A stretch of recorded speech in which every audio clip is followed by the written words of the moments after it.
Welcome student. आज हम class 8 science उसका चैप्टर 5 कोल एंड पेट्रोलियम के बारे में डिस्कस करेंगे। हमने पार्ट 1 में देखा था कोल्टर कोल गैस के बारे में ऑलरेडी हमने जाना था उसमें, और यहाँ पे पार्ट 2 जो है उसमें हम पेट्रोलियम से स्टार्ट करेंगे। तो पेट्रोलियम जो है हमें पता है कि उसके अंदर जो पेट्रोल है वो ऑटोमोबाइल जो स्मॉल है, मतलब हैवी व्हीकल जो होते हैं और एक स्मॉल व्हीकल होता है, जैसे कि मोटरसाइकिल और स्कूटर जो होता है उसके अंदर पेट्रोल यूज होता है। हैवी व्हीकल जो होता है ट्रक और ट्रैक्टर उसमें डीजल यूज होता है। पेट्रोल और डीजल जहाँ से ऑब्टेन होते हैं, जैसे नेचुरल रिसोर्सेज जो इसको बोलते हैं, वो होता है पेट्रोलियम। तो ये पेट्रोलियम कैसे बनता है पता है? तो पेट्रोलियम वाज फॉर्मेड, मतलब petroleum was formed from the organism living in a sea as this organism died and their body is settled at the bottom of the sea and got covered with a layer of sand and clay। जैसे ही जो समुद्र में रहने वाले जीव जो होते हैं वो मर जाते हैं, तो उसकी बॉडी जो है वो समुद्र के नीचे वाले पार्ट में जाके जो है चली जाती है, और उसके ऊपर सैंड और क्ले की मतलब क्ले जो है उसका लेयर बन जाता है। और over the millions of years absence of air, high temperature and high pressure transformed to the dead organism into petroleum and natural gas। और मिलियन साल मतलब कि लाखों साल के बाद यहाँ पे बिना हवा की प्रेजेंट में और हाई टेम्परेचर और हाई प्रेशर में ये डेड ऑर्गेनिज्म जो है उसका क्या बन जाता है? पेट्रोलियम और नेचुरल गैस बन जाता है। तो स्लाइड में आ रहा है पेट्रोलियम का जो लेवल होता है कहाँ पे होता है। तो it show the deposit of petroleum and natural gas. You see that layer of containing petroleum oil and gas is about the water. मतलब कि वो यहाँ पे गैस जो है नेचुरल गैस और पेट्रोलियम जो निकलता है उनका लेवल कहाँ पे होता है जमीन के अंदर।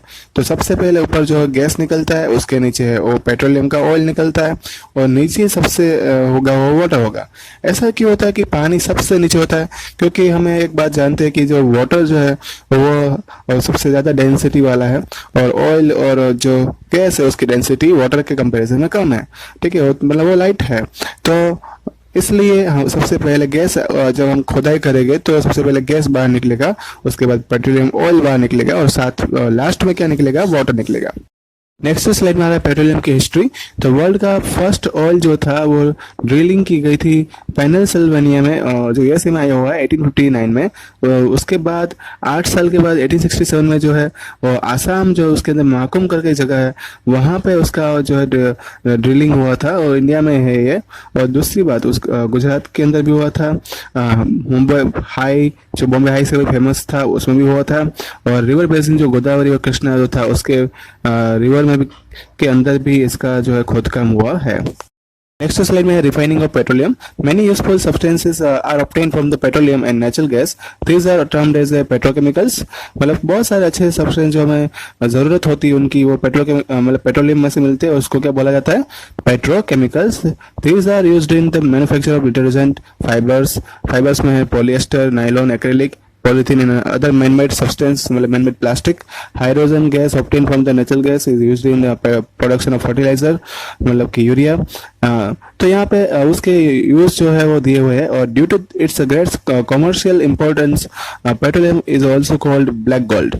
इसका कमर्शियल मतलब इंडस्ट्री में ज्यादा ही उसका यूज होता है, इसलिए उसको ब्लैक गोल्ड भी बोलते हैं।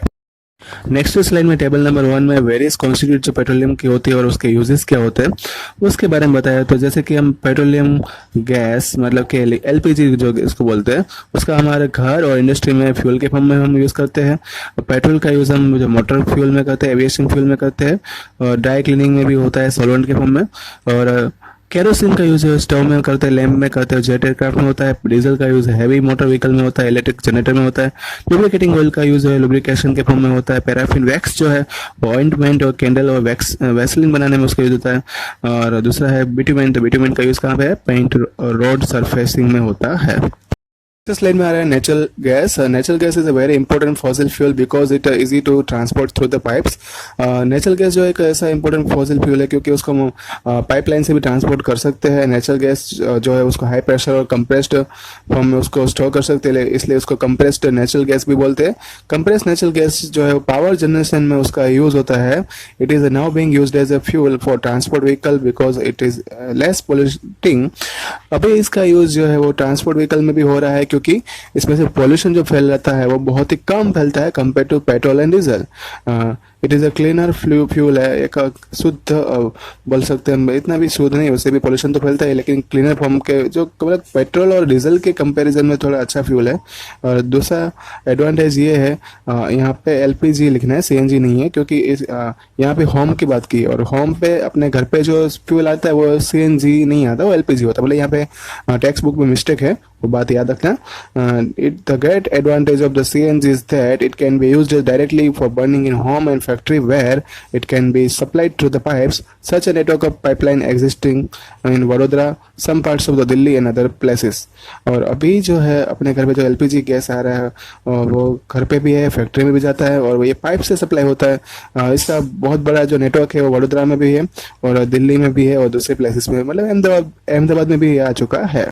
नेक्स्ट स्लाइड में है natural gas. Natural gas is also use as a starting material for the manufacturing of number of chemicals and fertiliser. बहुत सारे जो फर्टिलाइजर और केमिकल बनते हैं उसमें यूज़ किसका होता है, नेचुरल गैस का होता है। India has a vast reserve of natural gas. India में बहुत ज़्यादा जो है स्टॉक में नेचुरल गैस ऑलरेडी है। In our country natural gas has been found in Tripura, Rajasthan, Maharashtra and Krishna Godavari delta. अपने जो देश में ये नेचुरल गैस जो है वो त्रिपुरा में, राजस्थान में, महाराष्ट्र में और कृष्णा गोदावरी डेल्टा जो है वहाँ पे ये पाया जाता है। नेक्स्ट स्लाइड में है some natural resources are limited. तो आगे हमें जो पहले स्टडी किया था कि नेचुरल रिसोर्सेज पे जो है एग्जॉस्टिबल है, like fossil fuel, forest, mineral, it is say you know that coal and petroleum are fossil fuels। तो coal और petroleum भी एक fossil fuel ही है। it is required the dead organism million of years to get converted into fuels। इसमें बहुत सारे dead organism जो है उसको लाखों साल लगते हैं, उसके बाद उसका fuel में conversion होता है, मतलब वो रूपांतरित हो जाते हैं। on the other hand known as a reserve of this will last almost few years, मतलब फ्यू हंड्रेड ऑफ ईयर्स। ये जो उसका रिजर्व अभी जो बचा हुआ है ज़मीन के अंदर वो बहुत ही कम, मतलब कि 100 साल तक चले उतना ही बचा हुआ है। और दूसरी बात, more over the burning of this fuel will measure cause of air pollution. इससे जो है वो एयर पोल्यूशन भी फैलता है, और इसलिए दूसरी उसकी लिंक है, this use in also linked to the global warming. इससे ग्लोबल वार्मिंग भी हो रही है। नेक्स्ट स्लाइड में है it is therefore necessary that we use this fuel only when absolutely necessary. जब हमें इसकी ज़रूरत है तभी हमें उसका यूज़ करना चाहिए। This will result in better environment and smaller risk of global warming and their availability of the long period of time. मतलब इसी तरह से ये जो अपने पास एनवायरनमेंट जो है उसको अच्छा बनाएगा, और ग्लोबल वार्मिंग की जो रिस्क होगा वो नहीं आएगा, और उसके जो अवेलेबिलिटी है वो अपने फ्यूचर जनरेशन के लोगों को भी फ़ायदा होगा। दूसरी बात इसमें ये बताइए कि इंडिया में petroleum conservation research association PCR है, advice the people how to save the petrol and diesel while driving. वो हमें यहाँ पे एडवाइस देते हैं कि किस तरह से हमें पेट्रोल और डीजल सेव कर सकते हैं जब हम ड्राइविंग करते हो तब। उसने 4 एडवाइस जो बताई हुई है वो बताइए नेक्स्ट स्लाइड में। तो पहले तो मैं drive at constant and moderate speed as far as possible, switch off the engine as at a traffic lights और at a place where you have to wait, ensure correct tyre pressure and ensure regular maintenance of the vehicle. तो हमें जब भी हम drive करते हैं तो constant speed से हमें चलानी है गाड़ी को, स्विच ऑफ कर देना है इंजन को जब हमें कहीं पे वेट करते हैं, और टायर प्रेशर मेजर करते रहना है जब हम कभी भी जाते हैं रोड के ऊपर। दूसरी बात, रेगुलर मेंटेनेंस जो है व्हीकल का करते रहना है। तो ये था आपका पार्ट 2 चैप्टर 5 का। ओके, कमेंट बॉक्स में नीचे दिया हुआ है, कोई डाउट है तो आप मुझे बता सकते हैं। व्हाट्सएप पे आपको होमवर्क सेंड कर दिया जाएगा, इसका रिवीजन करते रहना। Okay, thank you all.